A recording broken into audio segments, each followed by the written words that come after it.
الحمد لله رب العالمين والعاقبة للمتقين والصلاة والسلام على رسوله محمد وعلى آله وأصحابه أجمعين وعلى من تبعهم بإحسان إلى يوم الدين. أما بعد فأعوذ بالله من الشيطان الرجيم. بسم الله الرحمن الرحيم. ومن يطع الله ورسوله ويخشى الله ويتقه فأولئك هم الفائزون. صدق اللہ العظیم. بزرگان محترم اور میرے عزیز دوستوں اور بھائیوں، یہ سورہ نور کی آیت نمبر 52 ہے. اس میں اللہ تبارک و تعالی نے کامیابی کے لیے 4 شرائط کا ذکر فرمایا ہے. اس آیت کے پس منظر میں جو مضمون چل رہا ہے وہ یہ ہے کہ منافقین کی کچھ صفات کو ذکر کر کے یہ بتایا جا رہا ہے کہ جو سچا مومن ہوتا ہے اس کے اندر مطلوب اوصاف کیا ہوتے ہیں. یعنی منافق اور مسلمان کے درمیان بنیادی فرق کیا ہے، منافق کن چیزوں سے بھاگتا ہے اور مسلمان کون ہے اور وہ کن چیزوں کو اپناتا ہے. تو منافق اور مسلمان کے درمیان فرق کو بیان کرنے کے بعد اب یہاں اس آیت میں اللہ تبارک و تعالی کامیابی کے لیے 4 شرائط کو ذکر فرما رہا ہے. سب سے پہلی شرط یہ ہے وَمَن يُطِعِ اللَّهِ، کہ جو آدمی اللہ کی اطاعت کرے، وَرَسُولَهُ، اور رسول کی اطاعت کرے. یعنی پہلی شرط اللہ کی اطاعت ہے، اور دوسری شرط رسول کی اطاعت ہے، اور تیسری شرط وَيَخْشَ اللَّهَ، اور اللہ کا خوف اس کے دل میں ہو، اور چوتھی شرط وَيَتَّقْهِ، کہ اللہ کا تقوی یعنی تقوی اس کے دل میں ہو. فَأُولَئِكَ هُمُ الْفَائِزُونَ، تو یہی لوگ ہیں جو کہ کامیاب ہو جائیں گے. تو کامیابی کے لیے 4 شرائط کا ذکر ہے. ایک اطاعت خداوندی ہے، دوسرے نمبر پر اطاعت رسول ہے، تیسرے نمبر پر خشیت الہی ہے، اور چوتھے نمبر پر تقوی ہے. یہ 4 صفات جو آدمی اپنے اندر پیدا کر لے تو وہی کامیاب ہے، اور گویا کہ وہی حقیقی اور سچا مومن ہے. سب سے پہلی چیز اللہ کی اطاعت ہے. اللہ تبارک و تعالی نے کچھ چیزیں بندوں پر فرض قرار دی ہیں، اور کچھ ایسی چیزیں ہیں کہ جن کا ارتکاب بندوں کے لیے حرام قرار دیا گیا ہے. 5 نمازیں ہیں، رمضان کے روزے ہیں، مال کے اوپر مخصوص مقدار میں زکوٰۃ ہے، صاحب استطاعت پر حج ہے. تو یہ کچھ فرائض ہیں جو اللہ تبارک و تعالی نے اپنے بندوں کی ذمہ عائد کر رکھے ہیں. ان فرائض کے علاوہ دین کے دیگر احکامات کی تشریح امت کو جناب رسول اللہ صلی اللہ علیہ وسلم کے ذریعے ملی ہے کہ فرائض انجام دینے ہیں تو کیسے دینے ہیں. قرآن کریم نے تو 5 وقتہ نمازوں کا ذکر بھی ضمنی طور پر کیا ہے، باقی نمازوں کے اوقات کا ذکر، ان کی رکعتوں کی تعیین، نماز کی جو دیگر تفصیلات ہیں اس کو امت کے لیے جناب رسول اللہ صلی اللہ علیہ وسلم نے بیان فرمایا ہے. نبی کریم صلی اللہ علیہ وسلم ہی امت کے لیے اللہ تبارک و تعالی کے نمائندے ہیں، اللہ تبارک و تعالی کا تعارف کروانے والے ہیں. اگر بندے رب کو پہچانتے ہیں تو پہچان کس نے کروائی ہے؟ جناب رسول اللہ صلی اللہ علیہ وسلم نے کروائی ہے. اگر ہم قرآن کریم پڑھتے ہیں، اللہ کا کلام پڑھتے ہیں، تو اللہ کا کلام ہمیں کس کے وسیلے سے ملا؟ جناب رسول اللہ صلی اللہ علیہ وسلم کے وسیلے سے اللہ کا کلام ہمیں ملا ہے. یہی وجہ ہے کہ اللہ تبارک و تعالی نے اپنے تک پہنچنے کا صرف ایک راستہ رکھا ہے، اور وہ ہے اطاعت رسول.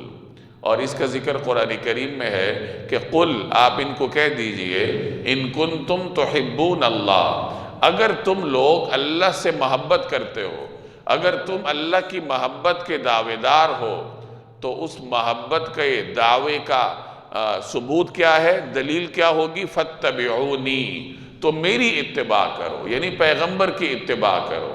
مطلب کیا ہوا کہ اگر تم اللہ سے محبت کرتے ہو تو اس محبت پر عمل درآمد کا ایک ہی طریقہ ہے، اور وہ ہے جناب رسول اللہ صلی اللہ علیہ وسلم کی اطاعت. جو آدمی پیغمبر کی اطاعت جتنی زیادہ کرے گا، تو در حقیقت وہ اللہ کا بھی اتنا ہی زیادہ اطاعت گزار ہوگا۔ اس معاملے میں صحابہ کرام ہمارے لیے نمونہ ہے۔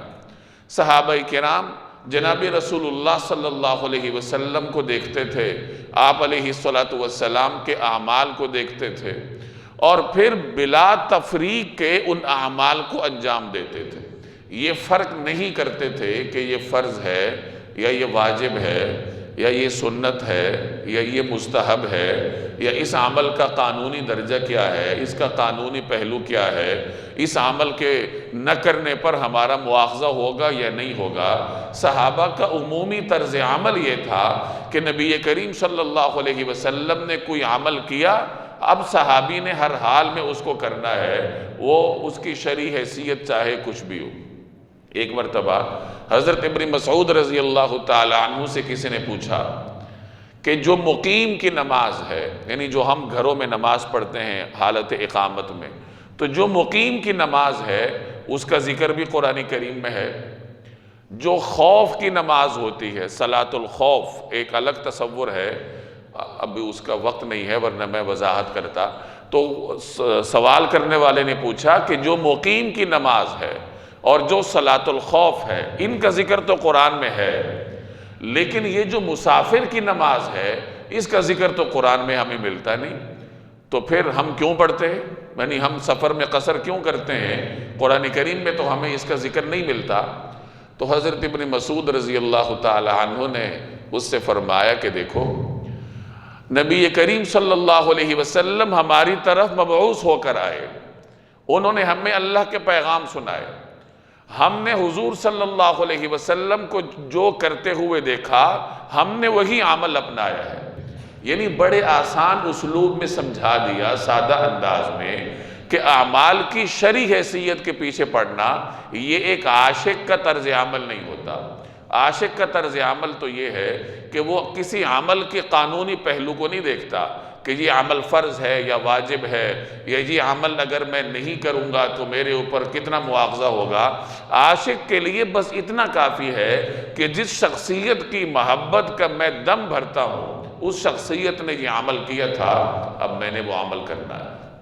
جیسے میں نے عرض کیا کہ صحابہ کرام کسی عمل کے قانونی پہلو کو نہیں دیکھتے تھے۔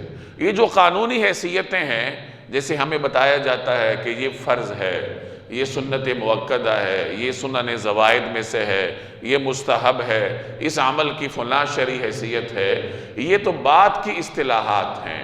صحابہ کے زمانے میں یہ اصطلاحات نہیں تھیں، یہ تو بعد میں جب دین پھیلا ہے تب مختلف لوگ دین کے اندر داخل ہوئے ہیں، علوم کی تدوین ہوئی ہے، اصطلاحات کا ارتقاء ہوا ہے، پھر ائمہ نے، محدثین نے، فقہاء نے نبی کریم صلی اللہ علیہ وسلم کے اسوہ حسنہ اور صحابہ کرام کے طرز عمل کو دیکھتے ہوئے مختلف اعمال کی شرعی حیثیت اور ان کے قانونی پہلو کو واضح کیا ہے کہ اس عمل کی یہ شرعی حیثیت ہے، یہ سنت مؤکدہ ہے، اس کی یہ دلیل ہے، یہ سنن زوائد میں سے ہیں، اس کی یہ دلیل ہے، یہ مستحب ہے، اس کی یہ دلیل ہے۔ تو یہ اصطلاحات بعد میں وجود میں آئی ہیں، ان کی ترویج بعد میں ہوئی ہے۔ صحابہ کرام کے لیے بس ایک ہی چیز تھی کہ یہ عمل حضور علیہ السلام نے کیا ہے تو بس ہم نے اس کو کرنا ہے۔ اعمال تو ایک طرف رہے، یعنی جو عبادات ہیں وہ تو ایک طرف رہی۔ صحابہ کرام عبادات کے علاوہ ہر عمل میں جناب رسول اللہ صلی اللہ علیہ وسلم کی اتباع کرتے تھے۔ حضرت ابو دردہ ایک صحابی ہیں، وہ جب بھی کسی سے بات کرتے تھے مسکرا کے کرتے تھے۔ تو ان سے پوچھا گیا کہ آپ جب بھی بات کرتے ہیں مسکرا کر کرتے ہیں، کیا وجہ ہے؟ انہوں نے فرمایا کہ میں نے رسول اللہ صلی اللہ علیہ وسلم کو دیکھا ہے کہ آپ جب بھی کسی سے بات کرتے تھے مسکراتے تھے، اب میں بھی جب بھی کسی سے بات کرتا ہوں تو مسکراتا ہوں۔ حضرت انس رضی اللہ تعالی عنہ کو کدو بہت پسند تھا، وہ شوربے میں سے کدو کی قتل تلاش کر کے تناول فرماتے تھے۔ تو کسی نے پوچھا کہ آپ کے اس طرز عمل کی کیا وجہ ہے؟ تو انہوں نے فرمایا کہ ایک مرتبہ ایک درزی نے نبی کریم صلی اللہ علیہ وسلم کی دعوت کی تو میں بھی ساتھ تھا۔ آپ صلی اللہ علیہ وسلم کے سامنے برتن میں جو شوربہ پیش کیا گیا اس میں کدو کے ٹکڑے بھی تھے اور خشک گوشت کے ٹکڑے بھی تھے۔ تو میں نے دیکھا کہ نبی کریم صلی اللہ علیہ وسلم اس شوربے میں سے کدو کے قطلے تلاش کر کر کے تناول فرما رہے تھے۔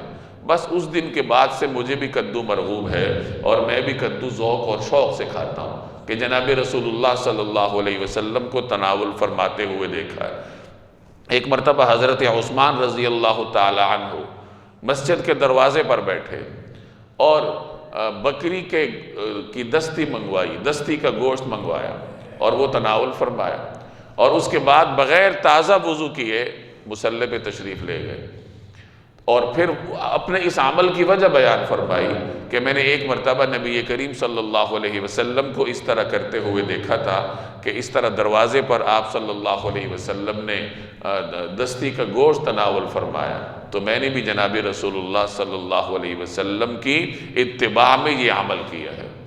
حضرت ابن مسعود رضی اللہ تعالی عنہ ایک مرتبہ تشریف لا رہے تھے، جمعے کا دن تھا، نبی کریم صلی اللہ علیہ وسلم مسجد میں خطبہ ارشاد فرما رہے تھے، صحابہ مسجد میں بیٹھے تھے، کچھ صحابہ ایسے تھے جو کہ کناروں پر کھڑے تھے، تو آپ صلی اللہ علیہ وسلم نے ان سے مخاطب ہو کر فرمایا کہ بیٹھ جاؤ، یعنی جو کناروں پر کھڑے ہیں وہ بیٹھ جائیں۔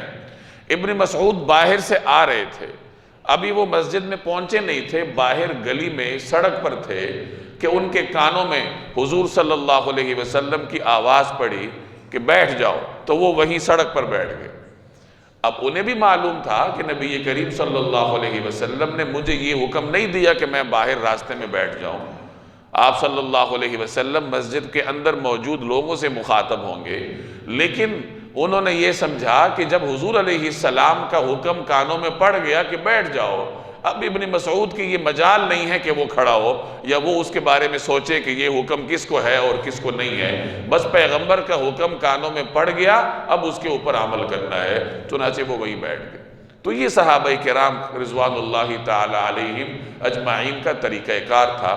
حضرت ابو بکر صدیق رضی اللہ تعالی عنہ کی جب وفات کا وقت قریب آیا تو انہوں نے اپنی صاحبزادی ام المومنین حضرت عائشہ سے پوچھا کہ نبی کریم صلی اللہ علیہ وسلم جب اس دنیا سے پردہ فرما گئے تو وہ دن کون سا تھا، اور آپ علیہ السلام کو کفن کتنے کپڑوں کا دیا گیا تھا۔ یعنی ان کی یہ خواہش تھی کہ زندگی بھر تو میں حضور صلی اللہ علیہ وسلم کے طرز عمل کی اتباع کرتا رہا، لیکن دنیا سے جاتے ہوئے بھی میں اتباع کروں۔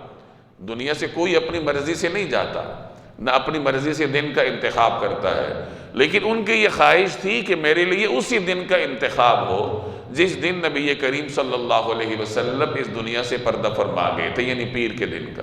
تو یہ ان کا اطاعت نبوی کا جذبہ تھا کہ کس طریقے سے وہ رسول اللہ صلی اللہ علیہ وسلم کے ہر عمل کی اتباع کرنے کی کوشش کیا کرتے تھے۔ حضرت عبداللہ ابن عمر رضی اللہ تعالی عنہ کو نبی کریم صلی اللہ علیہ وسلم کی اتباع کا عجیب ذوق اللہ نے عطا کیا تھا۔ انہیں ایک مرتبہ کسی نے دیکھا کہ اونٹنی کی مہار پکڑی ہوئی ہے اور ایک مکان کے گرد گھوم رہے ہیں، اونٹنی کو گھما رہے ہیں، تو کسی نے پوچھا کہ یہ کیا کر رہے ہو؟ انہوں نے کہا کہ مجھے کوئی خبر نہیں ہے، لیکن میں نے حضور علیہ السلام کو دیکھا ہے کہ آپ نے ایک مرتبہ اس مکان کے اس طرح گرد اونٹنی کو گھمایا تھا، تو میں بس آپ کی اتباع میں گھما رہا ہوں، باقی حضور علیہ السلام نے وہ عمل کیوں انجام دیا تھا اس کے مجھے علم نہیں ہے، میرے لیے بس اتنا کافی ہے کہ حضور علیہ السلام نے یہ عمل کیا تھا۔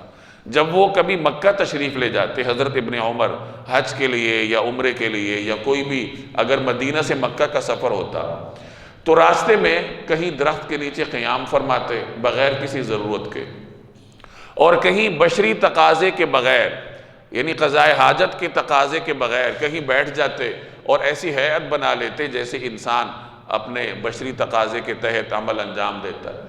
تو کسی نے پوچھ لیا کہ یہ جو آپ مختلف کام کرتے آ رہے ہیں کہ کہیں آپ قیام کرتے ہیں، کہیں آپ تقاضۂ فطرت انجام دینے کی ہیئت اپنا لیتے ہیں، اور بغیر کسی ضرورت کے آپ یہ کام کرتے ہیں، تو اس کی وجہ کیا ہے؟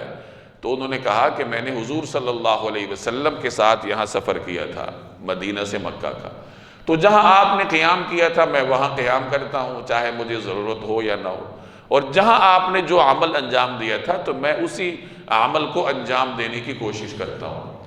ایک مرتبہ ان کے ایک شاگرد بیان کرتے ہیں کہ ابن عمر ہمیں لے کر بازار چلے جاتے، بازار کا چکر لگاتے، اور ہر ملنے والے کو سلام کرتے، بس سلام کر کے لوگوں کو سلام کر کے واپس آ جاتے، نہ کسی دکاندار سے بھاؤ تاؤ کرتے، نہ کسی چیز کی قیمت پوچھتے، نہ کوئی چیز خریدتے، نہ کوئی معلومات لیتے، بس واپس آ جاتے۔ تو ایک مرتبہ ہم نے پوچھ لیا کہ یہ آپ کیا کرتے ہیں، بازار جانے کا مقصد کیا ہے؟ نہ آپ بھاؤ تاؤ کرتے ہیں، نہ آپ کوئی چیز خریدتے ہیں، نہ کوئی معلومات لیتے ہیں جو بازار جانے کا مقصد ہوتا ہے، تو ہمیں سمجھ نہیں آ رہی کہ آپ کیوں جاتے ہیں۔ تو انہوں نے فرمایا کہ میں بازار اس لیے جاتا ہوں کہ وہاں مختلف مسلمان ملیں گے، میں ان کو سلام کرتا ہوں، تو سلام کرنے کی مقصد سے میں بازار جاتا ہوں۔ تو یہ بھی بازار جانے کا ایک مقصد ہو سکتا ہے، یا کسی بھی ایسی جگہ جہاں مسلمان کثرت سے ہوں، تو آپ اس نیت سے جائیں کہ میں وہاں مسلمانوں کے ساتھ سلام کرتا ہوں، تو سلام کر کے واپس آ جائیے۔ تو یہ حضرت عبداللہ ابن عمر رضی اللہ تعالی عنہما کو اللہ تبارک و تعالی نے اطاعت نبوی کا اور اطاعت رسول کا ایک مخصوص ذوق عطا کیا تھا۔ ہمارے آج کل کے مسلمان بہت زیادہ وہ لاجیکل سے ہو گئے، ہر چیز کے پیچھے دلیل تلاش کرتے ہیں کہ جی یہ تو سنت ہے، اور سنت کا مطلب ہم یہ سمجھتے ہیں کہ یہ ہم نے نہیں کرنا، یہ فرض ہے تو بس فرض کسی طرح پڑھ لینے، اور سنت کا مطلب ہم یہ سمجھتے ہیں کہ بس یہ عمل ہم نے نہیں کرنا۔ تو یہ طرز عمل ٹھیک نہیں ہوتا۔ ٹھیک ہے کہ قانونی طور پر اس میں فرق ہے کہ فرض کا درجہ اور ہے، سنت کا درجہ اور ہے، لیکن جو ایک عاشق صادق ہوتا ہے اس کے لیے محبوب کا عمل کافی ہوتا ہے، وہ اس کے قانونی پہلو کو نہیں دیکھتا۔ اور پھر سنت پر عمل کی اپنی برکات ہیں، اور سنت چھوڑنے کی اپنی نحوستیں ہیں۔ جو آدمی سنتوں کو چھوڑتا ہے ایک وقت آتا ہے کہ وہ فرائض سے بھی ہاتھ دھو بیٹھتا ہے، اور جو آدمی سنتوں کی پابندی کرتا ہے تو اللہ تعالیٰ اس کو اور آگے لے کر جاتا ہے، وہ نوافل کی طرف جاتا ہے، مستحبات کی طرف جاتا ہے، اور اس کی پوری زندگی اطاعت رسول کا نمونہ بن جاتی ہے۔ تو ایک مسلمان کا سچا طرز عمل یہی ہونا چاہیے کہ اس کے لیے بس یہی بات کافی ہو کہ یہ نبی کریم صلی اللہ علیہ وسلم کا طرز عمل ہے، اب میں نے اس کو کرنا ہے، چاہے اس کی قانونی حیثیت کچھ بھی ہو، یہ میرے اوپر لازم ہے یا نہیں لازم، لیکن بس عاشق کے اوپر محبوب کا عمل عشق کی زبان میں اور عشق کے قانون میں لازم ہی ہوا کرتا ہے۔ تو یہ ابتدائی دو شرائط ہیں کامیابی کی، اطاعت خداوندی اور دوسرے نمبر پر اطاعت رسول، اور در حقیقت یہ ایک ہی شرط ہے، اطاعت رسول میں ہی اطاعت خداوندی۔ جو آدمی نبی کریم صلی اللہ علیہ وسلم کی سنت پر عمل کرتا ہے تو وہ گویا کہ اللہ تبارک و تعالیٰ کے احکامات پر بھی عمل کرتا ہے۔ تیسری شرط ہے خشیت الہی، کہ انسان کے دل و دماغ میں اللہ کا خوف ہو۔ خوف دو طرح کا ہوتا ہے، ایک خوف وہ ہوتا ہے جو دہشت کی علامت ہوتا ہے، جیسے آپ کسی بھیڑیے کو دیکھ لیں، چیتے کو دیکھ لیں، کسی ظالم آدمی کو دیکھ لیں کہ یہ تو قتل کر دے گا، تو ایک خوف تو وہ ہے جس سے آدمی کے رونگٹے کھڑے ہو جاتے ہیں، کپ کپی طاری ہو جاتی ہے، جان کا خوف ہوتا ہے کہ پتہ نہیں اب کیا ہو۔ ایک خوف وہ ہوتا ہے جس میں محبت کی آمیزش ہوتی ہے، جیسے والدین کا خوف ہوتا ہے۔ اب والدین کے خوف میں محبت کی آمیزش ہوتی ہے کہ آدمی ان کو تکلیف نہیں دینا چاہتا، ان کی ناگواری کو برداشت نہیں کرتا۔ والدین سے جان کا خوف تو نہیں ہوتا، یا اور آدمی کو کوئی مال کا خوف نہیں ہوتا، بلکہ محبت آمیز خوف ہوتا ہے۔ تو اللہ تبارک و تعالیٰ کا جو خوف بندوں کے دلوں میں مطلوب ہے وہ دہشت والا نہیں ہے، وہ یہی محبت آمیز خوف ہے کہ انسان کو اللہ سے محبت ہونی چاہیے، اور اس کے دل و دماغ میں یہ تأثر ہونا چاہیے کہ جس ذات کی میرے اوپر اتنی نعمتیں ہیں میں اس ذات کو ناراض کیسے کروں۔ تو اس قسم کا جو خوف ہے اسے ہم خشیت کہہ سکتے ہیں۔ یہی خشیت نماز میں بھی مطلوب ہے، جیسے مومن کی علامت ہی یہ قرار دی گئی ہے والذین هم فی صلاتہم خاشعون، کہ مومن وہ ہے جو کہ اپنی نمازیں خشوع کے ساتھ پڑھتے ہیں، کہ ان کے دل و دماغ حالت نماز میں اللہ تبارک و تعالیٰ کی طرف متوجہ ہوتے ہیں۔ نبی کریم صلی اللہ علیہ وسلم کے بارے میں جب آتا ہے کہ جب آپ نماز پڑھتے تھے تو آپ کے سینہ اطہر سے ایسی آواز آتی تھی جیسے ہانڈی ابلتے وقت ہانڈی سے آتی، جب ہانڈی کو جوش آتا ہے تو اس وقت ایک گڑگڑاہٹ کی آواز آتی ہے۔ ایسی ہی آواز صحابہ کرام کو نبی کریم صلی اللہ علیہ وسلم کے سینہ اطہر سے دوران نماز آتی ہوئی سنائی دیتی تھی۔ اب یہ خشیت کی علامت تھی کہ آپ علیہ السلام خشیت کے اس عالم میں نماز پڑھتے تھے کہ اس طرح رونے کی آواز جناب رسول اللہ صلی اللہ علیہ وسلم کی سینہ اطہر سے آیا کرتی تھی۔